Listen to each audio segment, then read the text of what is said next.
नमस्कार दोस्तों, आप सबका स्वागत है आपके अपने YouTube channel learning with HD point पर। दोस्तों, आज हम कूलाम के नियम के बारे में अध्ययन करने वाले हैं, जो कि परीक्षा के दृष्टि से बहुत ही इम्पोर्टेंट है। तो हेडिंग डाल लीजिए कूलाम का नियम। कूलाम का नियम।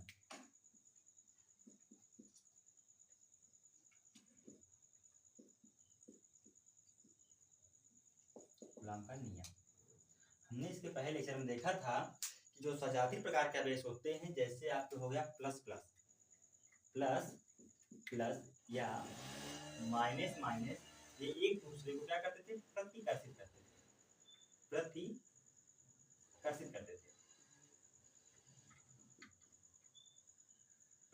करते थे। किंतु जो विजातीय प्रकार के आवेश होते हैं, जैसे का प्लस माइनस हो गया या माइनस प्लस हो गया, ये एक दूसरे को क्या करते हैं? आकर्षित करते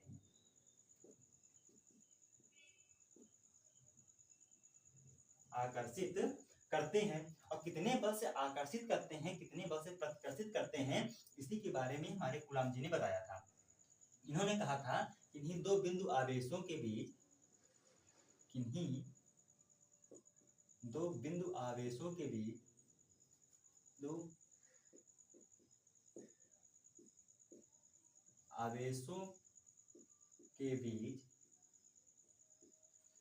कार्य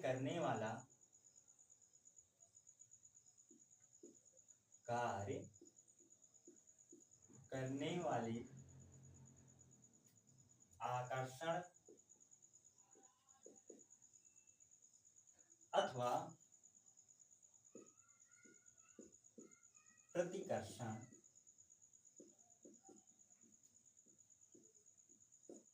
बल उन आवेशों के मात्राओं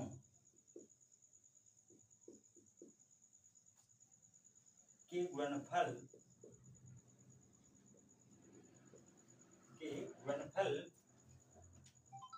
के समानुपाती होता है।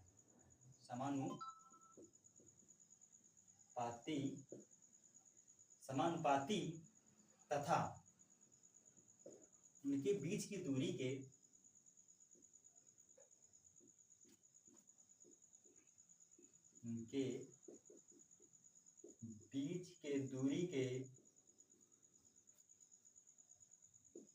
वर्ग के भी समानुपाती होता है।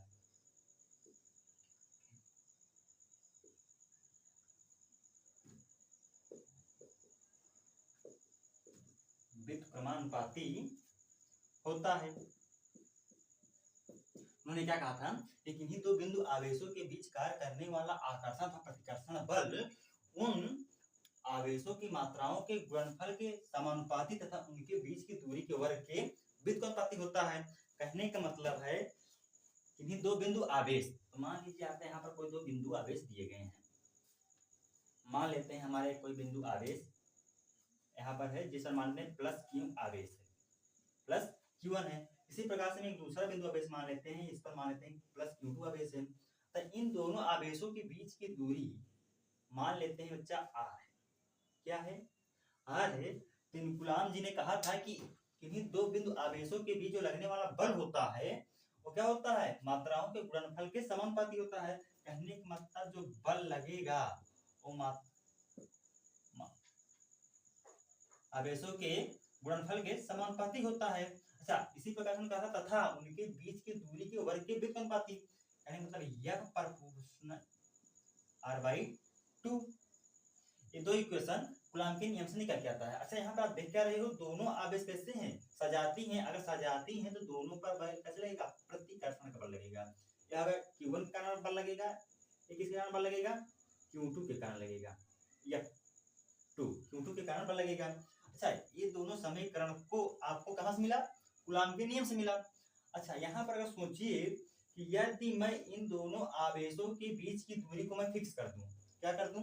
बीच की दूरी को मैं फिक्स कर दूं, तो इन दोनों आवेशों के बीच जो लगने वाला बल है वो किस पर डिपेंड करेगा? किस पर निर्भर करेगा? इनके आवेशों के मात्राओं पर डिपेंड करेगा।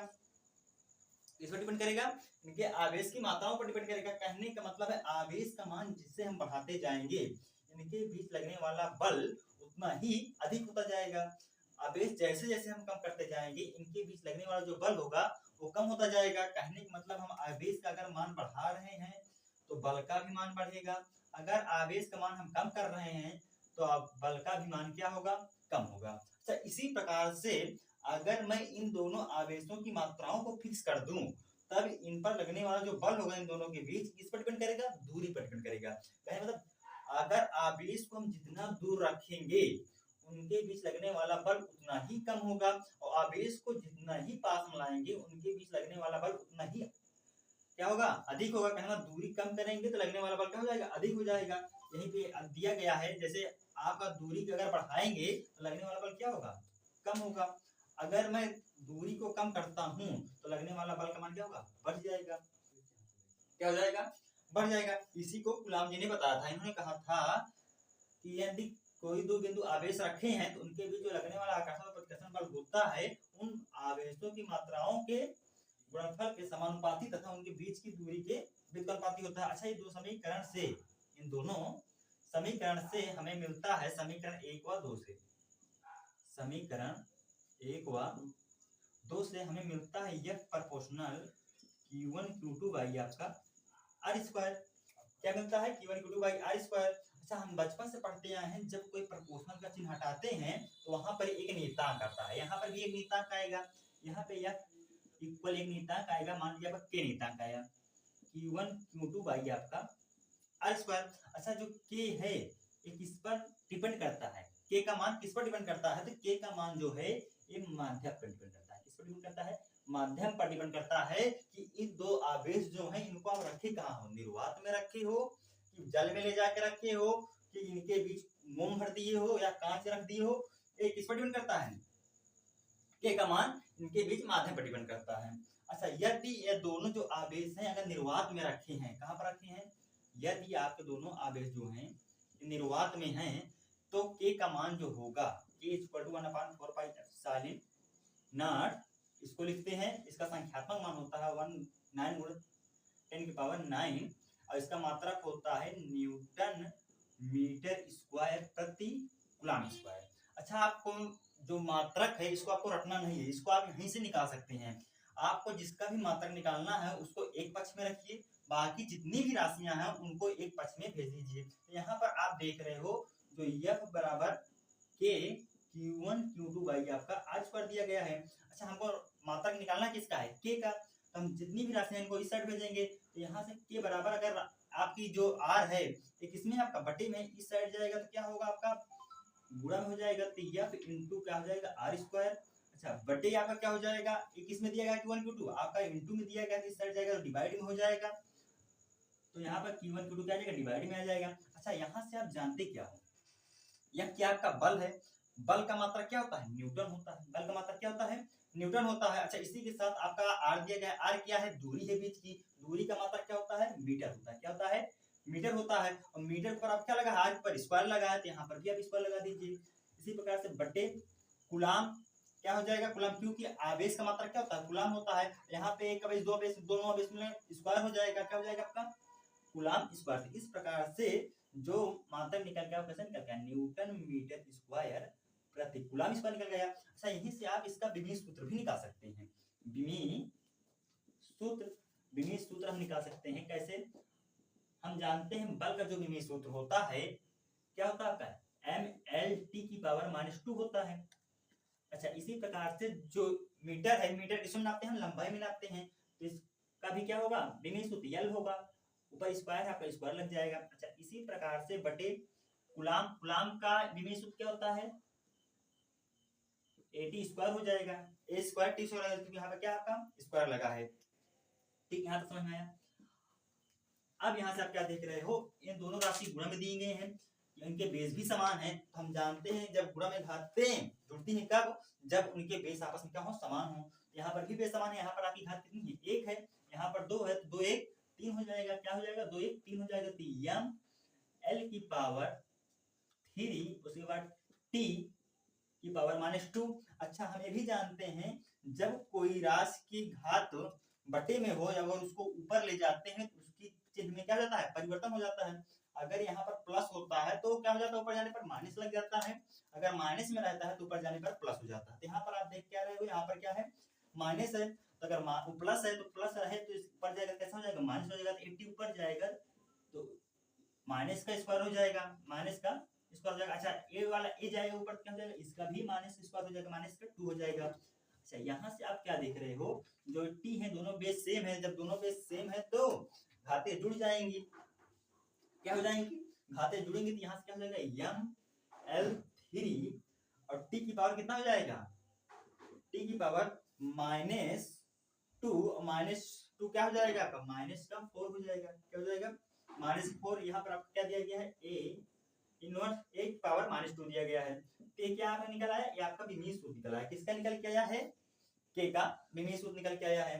अच्छा यहाँ से आप एक चीज और देखे होंगे, एप्सिलॉन नॉट, क्या दिया गया है, एप्सिलॉन नॉट, ये क्या है, तो ये आपका बच्चा होता है निर्वात की विद्युतशीलता, क्या होता है आपका, निर्वात की विद्युतशीलता, निर्वात की विद्युतशीलता, और इसका मान होता है 8.85 इंटू 10 की पावर -12 कूलम स्क्वायर प्रति न्यूटन मीटर स्क्वायर। इस मात्रा के जस्ट विपरीत होता है, यहाँ पर क्या था, न्यूटन मीटर स्क्वायर प्रति कूलम स्क्वायर था, यहाँ पे कूलम स्क्वायर प्रति न्यूटन मीटर स्क्वायर होता है। ये मान आपका निकला कहाँ से है, तो आप यहीं से इसका मान निकाल सकते हैं। यहाँ पे हमने देखा था, क्या देखा था, आपका होता है 1/4 pi epsilon naught equal to, आपने देखा था 9 × 10 घाते 9 होता है। अच्छा हमको क्या, किसका मात्रा निकालना है, एप्सिलॉन नॉट का, एप्सिलॉन नॉट को हम कहाँ करते हैं, इस साइड कर देंगे, हमने आपको बताया है जिसका भी मात्रा निकालना होता है उसे क्या करते हैं, एक पक्ष में करते हैं, बाकी सभी को एक पक्ष में कर लेते हैं। तो यहाँ से आपका हो जाएगा 1/4 पाई, यहाँ से आ जाएगा 9 × 10 की पावर 9 इक्वल टू आपका एप्सिलॉन नॉट। अच्छा यहाँ से आप निकाल लीजिए epsilon naught equal to 1/4 pi into 9 into 10 की पावर 9। यहाँ से आप पाई का मान रख दीजिएगा, उसके बाद इसको हल कर लेंगे तो इसका जो मान निकल के आएगा कितना आएगा, 8.85 इंटू 10 की पावर -12, और इसका मात्रा क्या होता है, न्यूटन कूलम स्क्वायर प्रति न्यूटन मीटर स्क्वायर होता है। अच्छा इसको विमीय सूत्र क्या होगा इसका, इसका विमीय सूत्र होता है आपका एप्सिलॉन नॉट का विमीय सूत्र, विमीय सूत्र, तो विमीय सूत्र होता है हमारा, यहाँ से क्या दिया गया, कूलम स्क्वायर, तो कूलम का क्या मात्रक होता है, 80 होता है, स्क्वायर तो स्क्वायर लग जाएगा, 80 square a square t square हो जाएगा। इसके बाद बटे, यहाँ पर क्या दिया गया है, न्यूटन, न्यूटन किसका मात्रक है, बल का, बल का विमीय सूत्र क्या होता है, ml t की पावर -2। इसी प्रकार से हमारा क्या दिया गया है, मीटर, मीटर किसका मात्रक किसका होता है, विमीय सूत्र क्या होता है, l होता है, ऊपर स्क्वायर लगा, स्क्वायर आप लगा लीजिए। इस प्रकार से यहाँ पर क्या हो गया, l स्क्वायर हो गया। अच्छा यहाँ से आप क्या देख रहे हो, a स्क्वायर t स्क्वायर बटे, यहाँ से क्या देख रहे हो, ये l क्या है, दोनों बेस सेम है, तो बेस अगर सेम होता तो गुणा में घातें क्या होती हैं, जुड़ जाती हैं। यहाँ पर भी 2 घात है, यहाँ पर 1 घात है, तो 2 1 3 घातें हो जाएंगी, तो ml की पावर माइनस का सॉरी 3 हो जाएगा, l की पावर 3 हो जाएगा। इसी प्रकार से यहाँ से क्या दिया है, t की पावर -2 हो जाएगा। यहाँ तक समझ में आया।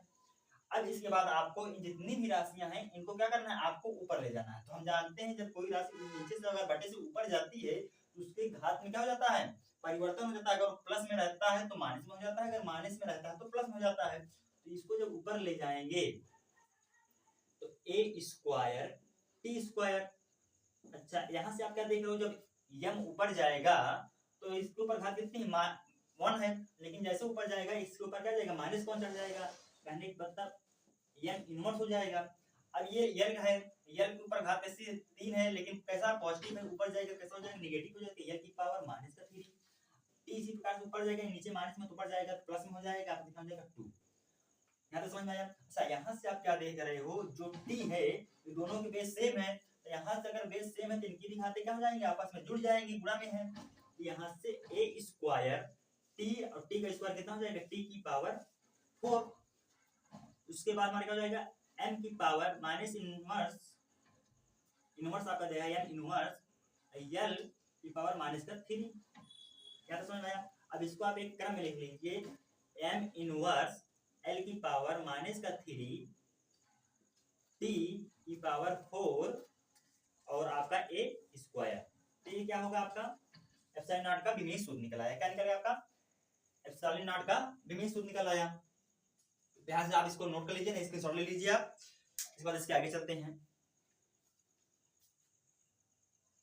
तो हमने एप्सिलॉन नॉट का विमेय सूत्र देख लिया। हमने आप सूत्र पढ़ा गया, क्या पढ़ा हमने, यह बराबर क्या होता है 1/4 pi epsilon naught into q1 q2 by आपका r स्क्वायर।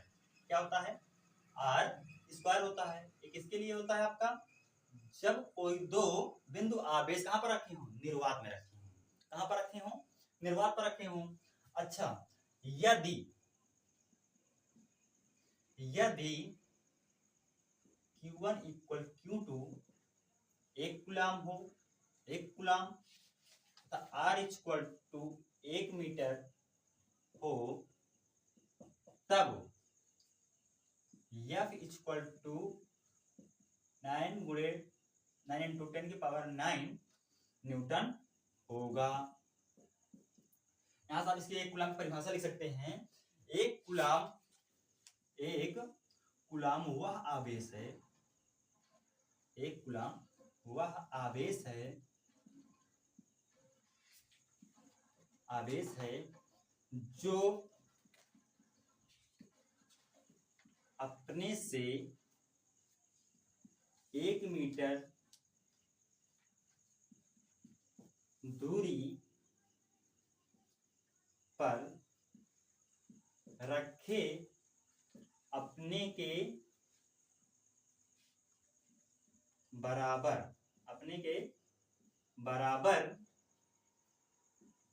के समान आवेश को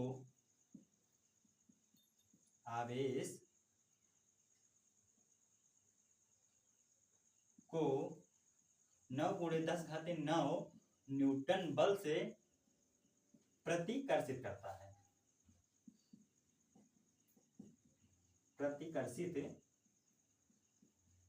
है। हमने क्या कहा, 1 कूलम वह बल है जो अपने से 1 मीटर दूर पर रखे अपने के बराबर के समान आवेश को 9 × 10⁹ न्यूटन बल से क्या करता है, प्रतिकर्षित करता है। ये होता है आपका 1 कूलम की परिभाषा है, जो कभी कभी एग्जाम में पूछ लेता है 2 नंबर में। इसको आप याद कर लीजिएगा। यहाँ तक आपको समझ में आ गया। अच्छा, अभी तक हमने चर्चा किया जब कोई दो बिंदु आवेश निर्वात में रखे हों तब उनके बीच लगने वाले बल के बारे में हमने अध्ययन किया। अच्छा, यदि कोई दो आवेश हैं वो किसी अन्य माध्यम में रखे हों, जैसे उनके बीच मान लीजिए उनको ले जाके जल में रख दें, या उनके बीच हम मोम भर दें या कांच भर दें, कुछ भी कोई परावैद्युत पदार्थ हम भर दें, तब उनके बीच लगने वाला बल क्या होगा। तो इसको आप लिख लीजिए, इसको मिटा देते हैं।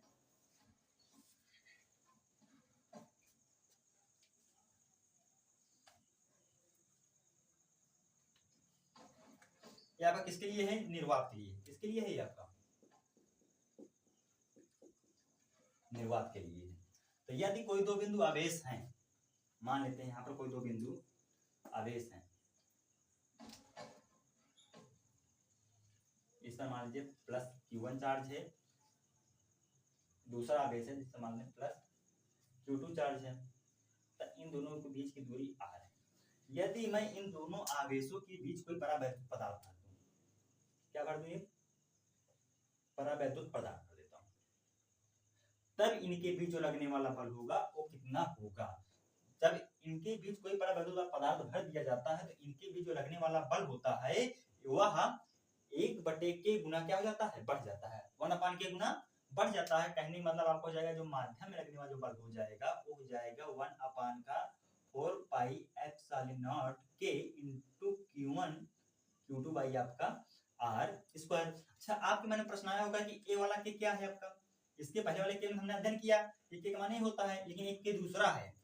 इस a क्या कौन सा k है आपका, तो a k है आपका परावैद्युतांक। ये क्या है आपका, है परावैद्युतांक। क्या है आपका, परावैद्युतांक है। अच्छा, किसका परावैद्युतांक पदार्थ, किसका परावैद्युतांक है, किसी कुचालक परावैद्युत पदार्थ का, किसी कुचालक पदार्थ का या परावैद्युत का पदार्थ का क्या है, परावैद्युतांक है। अच्छा, इसका मान विभिन्न पदार्थों के लिए भिन्न भिन्न होता है। जैसे के का मान जो होता है परावैद्युतांक मान आपका जल के लिए कितना होता है, 81 होता है। यही परावैद्युतांक मान वायु के लिए 1 होता है। के का मान धातु के लिए इनफाइनाइट होता है। क्या होता है आपके, धातु के लिए इनफाइनाइट होता है। तो इन सबको आप याद कर लीजिएगा, आपको न्यूमेरिकल में काम देंगे। तो ये क्या होते हैं, परावैद्युत के मान होते हैं, परावैद्युतांक से कहते हैं। ठीक, यहाँ तक आपको समझ में आ गया होगा। अच्छा, परावैद्युतांक कहते किसे हैं, इसकी परिभाषा को आइए हम जान लेते हैं। परावैद्युतांक किसे कहते हैं, हमने क्या जाना, यदि निर्वात में रखा तो उसके लिए क्या सूत्र लगाएंगे, 1/4π Q1 Q2 बाई आपका R²। यदि कोई दो पदार्थ अगर माध्यम में, दो आवेश माध्यम में रखे हैं तो उनके बीच जो लगने वाला बल होगा कितना हो जाएगा, 1/4πε0 इंटू के Q1 Q2 बाई R²। जहां पर ε0 है वहां पे आपको के ले जाके चपका देना है। ठीक, आपका क्या हो जाएगा, पर माध्यम के लिए लगने वाले दो आवेशों के बीच बल लगा हो जाएगा। अब यहां से आप लिख लीजिए,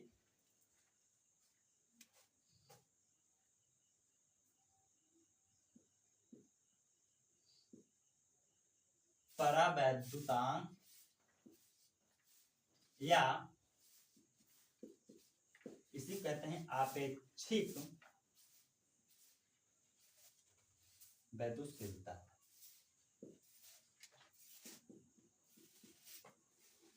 आपेक्षिक वैद्युतशीलता, ये दोनों नाम सारे इसके जानते हैं। ठीक, सबसे पहले हम जान लेते हैं कि निर्वात में किन्हीं दो बिंदु आवेशों के बीच लगने वाला जो बल होता है कितना होता है। निर्वात के लिए हम जानते हैं कितना होता है। निर्वात के लिए हमारा होता है F = 1/4πε0 into Q1 Q2 by R²। अच्छा, इसी प्रकार से माध्यम के लिए कितना होता है, तो माध्यम के लिए हमारा होता है,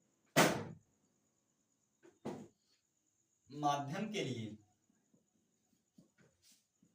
कितना होगा, तो माध्यम के लिए हमारा होता है Fm = 1/4πε0 into Q1 Q2 by R²। अच्छा, इन दोनों को हम क्या करते हैं, भाग कर दें। समीकरण 1 इसको मान लीजिए, इसको मान लीजिए समीकरण 2। तो समीकरण 1 व 2 से, समीकरण 1 व 2 से क्या कर देंगे, हम दोनों को क्या कर दें, भाग कर दें। भाग करने के बाद में क्या मिलेगा, F बटे Fm = 1/4πε0 into Q1 Q2 by आपका R² बटे 1/4πε0 इंटू Q1 Q2 बाई आपका R²। अच्छा, यहाँ से आप क्या देख रहे हो, Q1 Q2 बाई R² दोनों हैं, ये दोनों क्या जाएंगे, आपस में कट जाएंगे। यहाँ से 1/4πε0 जो है, यहाँ पर क्या हो जाएगा, के होगा आपका, यहाँ पर क्या होगा, के होगा। आपने बताया गया है आपको कि परावैद्युतांक रहेगा माध्यम के लिए। यहाँ से 1/4πε0 से 1/4πε0 कट जाएगा। यहाँ से बचा क्या हमारा, यहाँ से हमारा बच रहा है F बटे का Fm = 1/1 के के कहाँ चला जाएगा, आपका ऊपर चला जाएगा। यहाँ से हमारा क्या हो जाएगा, F बटे का Fm = के, जहां पर क्या है आपका के, परावैद्युतांक है। ये आपका क्या है, परावैद्युतांक। तो हम कह सकते हैं कि इन्हीं दो बिंदु आवेशों के बीच निर्वात में लगने वाला बल तथा माध्यम में लगने वाले बल के अनुपात को हम क्या कहते हैं, परावैद्युतांक कहते हैं। हमने क्या कहा, इन्हीं दो बिंदु आवेशों के बीच कार्य करने वाला निर्वात में बल तथा माध्यम में लगने वाले बल दोनों का अनुपात क्या कहलाता है, हमारा परावैद्युतांक कहलाता है। अच्छा, यहाँ से आप एक चीज और देख सकते हैं कि F बटे Fm में इक्वल आपका के दिया गया है। अच्छा, मैं इसको पक्षांतर कर दूं, यहाँ से क्या निकल आएगा, F बटे का के = Fm निकल आएगा, निकल आएगा। अच्छा, यहाँ से मैं इसको क्या लिख सकता हूँ, Fm बटे का आपका हो जाएगा क्या, Q हो जाएगा। अच्छा K क्या है आपका परावृत्तांक है। अब परावृत्तांक हम जानते हैं कि K का मान जो होता है वो निर्वात के लिए 1 होता है, और निर्वात से जब कोई अन्य माध्यम रखते हैं तो K से क्या होता है अधिक होता है, मतलब 1 से क्या होता है अधिक होता है। जैसे आपको बताया था जल के लिए 81 होता है और आपका धातु के लिए अनंत होता है, तो 1 से क्या होता है अधिक होता है, लेकिन 1 किसके लिए होता है निर्वात के लिए होता है। तो हम जानते हैं कि K का मान सदैव क्या होगा आपका 1 से बड़ा होगा या 1 के बराबर होगा। अच्छा जब K का मान 1 से बड़ा होगा तो यहाँ से आप क्या देख रहे हो एफएम लगने वाला जो माध्यम में बल है वो क्या होगा कम होगा, क्योंकि आप यहाँ से डायरेक्टली क्या देख रहे हो एफएम जो है वो प्रोपोर्शनल है किसके 1/K के। अगर K का मान अधिक होगा एफएम का मान क्या होगा कम होगा कि नहीं होगा। तो यहाँ से हमें पता चलता है कि किन्हीं दो बिंदु आवेशों के बीच निर्वात में लगने वाला जो बल होता है वो माध्यम में लगने वाले बल की अपेक्षा क्या होता है अधिक होता है। कहने मतलब जो माध्यम में लगने वाला बल होता है वो निर्वात के बल से कम होता है, निर्वात में लगने वाले आवेशों के बीच से बल जो बल होता है उससे क्या होता है आपका कम होता है। यहाँ से अगर यहाँ तक आपको बात समझ में आ गई है तो यहाँ से आप समझिए, इसको मिटा देते हैं।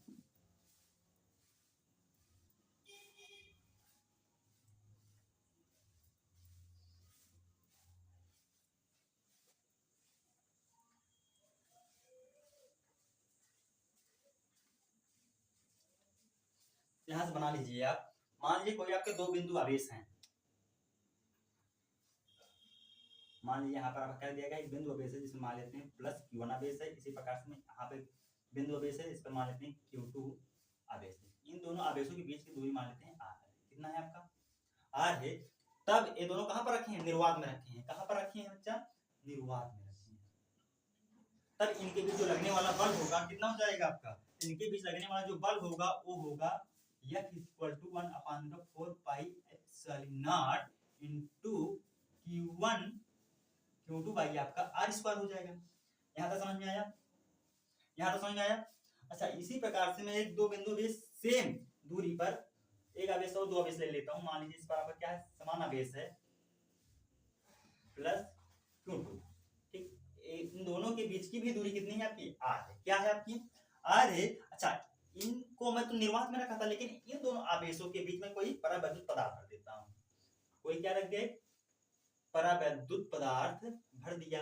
अच्छा अब क्या होगा तभी इनके बीच लगने वाला जो बल होगा क्या होगा आपका, तो इन दोनों आवेशों के बीच जो लगने वाला बल होगा F m = हमारा कितना हो जाएगा 1/4 pi epsilon naught into Q1 Q2 by आपका R²। यहाँ तक समझ में आया। यहाँ पर क्या होगा K हो जाएगा, यहाँ पर क्या होगा K होगा 1/4 pi epsilon not K into Q1 Q2 by आपका R²। अच्छा मैं अगर यहाँ से चाहूं निर्वात की अपेक्षा इसके बीच लगने वाला बल होगा कम, तो होगा ही क्या होगा आपका कम होगा।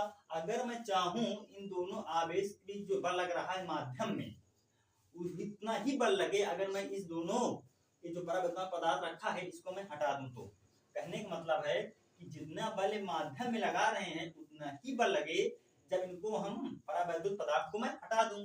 तब क्या होगा आपका तब यही स्थिति क्या होगी कब आएगी, यह स्थिति कब हो सकती है जब इन दोनों आवेशों के बीच की दूरी को मैंने क्या करना होगा परिवर्तन करना होगा। क्या करना पड़ेगा परिवर्तन करना पड़ेगा, तभी ऐसा संभव है। तो हम क्या करेंगे दूरी की परिवर्तन कर देंगे। मान लीजिए यहाँ पर आपका आवेश Q1 है, यहाँ पे आपका आवेश K2 है, इनके बीच की दूरी हमने परिवर्तन करने वाला मान लीजिए यहाँ बीच की दूरी क्या हो गई R हो गई, कैपिटल R हो गई। तब इनके बीच जो लगने वाला बल होगा वो माध्यम में लगने वाले बल क्या हो जाएगा बराबर होगा। फिर से समझ लीजिए एक बार, यदि हमने कहा यदि कोई दो बिंदु आवेश हैं, यदि इनके बीच कोई परावैद्युत पदार्थ भरा हुआ है तब इनके बीच जो लगने वाला बल है उतना ही बल लगे जब मैं इन परावैद्युत पदार्थ को मैं हटा दूं। या तभी हो सकता है जब इन दोनों आवेशों के बीच की दूरी को परिवर्तन करें, क्योंकि हम जानते हैं आवेश का दूरी जैसे बढ़ाते हैं उनके बीच लगने वाला बल क्या हुआ कम हो जाएगा। हम जानते हैं जब परावैद्युत पदार्थ हटा लेंगे तब इनके बीच लगने वाला निर्वात में लगने वाला जो बल हो जाएगा अधिक हो जाएगा, किंतु हम चाहते हैं कि बल माध्यम के ही बराबर लगे। तो इन की दूरी का क्या करेंगे परिवर्तन करेंगे, दूरी क्या करेंगे हम बढ़ाएंगे। दूरी बढ़ाने से होगा बल इनके बीच लगने वाला जो बल होगा वो कम हो जाएगा। तब इस प्रकार से जो बल लगने वाला होगा हटाने के बाद क्या होगा F = 1/4 pi epsilon naught into Q1 Q2 by r square हो जाएगा। अच्छा, इस स्थिति में जो एफएम है और एफ है, ये दोनों क्या होंगे बल आपस में बराबर होंगे। क्या होंगे आपके बराबर हो जाएंगे। क्या होंगे बराबर होंगे। तो यहाँ से हम लिख सकते हैं, यहाँ से हम लिख सकते हैं कि F equal to 1/4 pi epsilon naught के इंटू Q1 Q2 बाई आपका आर स्क्वायर। ठीक, यहाँ तक दिया गया है। उसके बाद क्या दिया गया, किसके बराबर होगा आपका 1/4 pi epsilon not into Q1 Q2 by आपका कैपिटल आर स्क्वायर हो जाएगा। यहाँ तक समझ में आया। अच्छा, यहाँ से दोनों राशि आएंगी, साइड आएगा तो बटन जाएगा, तो दोनों का आपस में कैंसिल हो जाएंगी। अच्छा, यहाँ से आपका जो Q1 Q2 है, ये भी Q1 Q2 भी कट जाएगा। यहाँ से बचा क्या हमारा, यहाँ से हमारा बचा 1 का के, यहाँ से बचा आपका आर स्क्वायर। क्या बचा है, आर स्क्वायर बचा है। तो इसी प्रकार से यहाँ पर क्या बचा है, तो यहाँ पर आपको बचा है 1 का कैपिटल आर स्क्वायर बचा है। अच्छा, मैं इसको तिर्यक गुणा करा दूं, तो यहाँ से आपका हो जाएगा आर स्क्वायर, इसका कराएंगे हमारा क्या हो जाएगा के स्मॉल आर स्क्वायर हो जाएगा। अच्छा, यहाँ से आप क्या देख रहे हो, यहाँ से अगर हम वर्ग हटाएंगे तो सब क्या आ जाएगा, वर्गमूल लगेगा। यहाँ पर क्या हो जाएगा आपका के ऊपर रूट लग जाएगा और स्क्वायर स्क्वायर रूट कट जाएगा, तो यहाँ पर आ जाएगा क्या, आर आ जाएगा। क्या जाएगा, आर आएगा। अब ये जो आर कैपिटल आर है क्या आपका, ये आपका है प्रभावित दूरी। क्या है आपकी, है प्रभावित दूरी, प्रभावी दूरी है। अब यहाँ से आप क्वेश्चन हल कर सकते हो। यदि मैं आपको कह दूं, यदि कोई दो बिंदु आवेश रखे हैं, यहाँ ध्यान सुनिएगा बच्चा, यहाँ से अगर मैं कह दूं यदि दो बिंदु आवेश रखा है, एक पर मान लेते हैं प्लस Q1 आवेश है, दूसरे पर क्या है प्लस Q2 आवेश है, तब इनके बीच की दूरी कितना है आपका R है। यदि इनकी आधी दूरी में कोई बड़ा वैद्युताक पदार्थ भरा है, मान लेते हैं कोई बड़ा वैद्युताक है कि जिसका मान आपका 4 है, कहाँ तक भरा होगा R/2 में, R/2 में भरा है तथा शेष निर्वात है, तब इनके बीच जो लगने वाला बल होगा वो कितना हो जाएगा। तो यहाँ से आप निकाल सकते हो, हम जानते हैं प्रभावी दूरी कितना होता है, प्रभावी दूरी पहले निकाल लीजिए। तो R इक्वल टू क्या हो जाएगा आपका, आधी दूरी में है, तो यहाँ से आपका क्या हो जाएगा, रूट के अंदर 4 इंटू आपका R कितना दिया गया है, R/2 प्लस आधी दूरी क्या है आपका, के का मान कितना है, निर्वात है, निर्वात के लिए के का मान कितना होता है, 1 होता है, इंटू आपका उसके बाद आपका आधी दूरी ये भी है, R/2 होगा। अच्छा, यहाँ से आप निकाल सकते हो क्या, यहाँ से आपका हो जाएगा 4 का रूट कितना होता है आपका, कितना होता है 2 होता है, इंटू आपका R/2 प्लस यहाँ से 1 का वर्गमूल कितना होगा, 1 ही होगा, इंटू R/2। यहाँ तक समझ में आया। अच्छा, 2 से आपका 2 कैंसिल हो जाएगा, यहाँ बचे कितना R प्लस R/2। तो यहाँ से हम कर सकते हैं R प्लस का R/2 इक्वल टू 3R/2 आ जाएगा। तो प्रभावी दूरी का मान कितना है, R इक्वल टू 3R/2 आ जाएगा। आ गया कि नहीं आ गया, आ गया। अच्छा, इसी को क्या करो आप, इस सूत्र पर आप रख दीजिए। क्या कीजिए, इस सूत्र पर आप रख दीजिए, आपका मान क्या हो जाए, आ जाएगा। यहाँ से आप रख सकते हैं 1/4 pi epsilon not, 1/4 pi epsilon not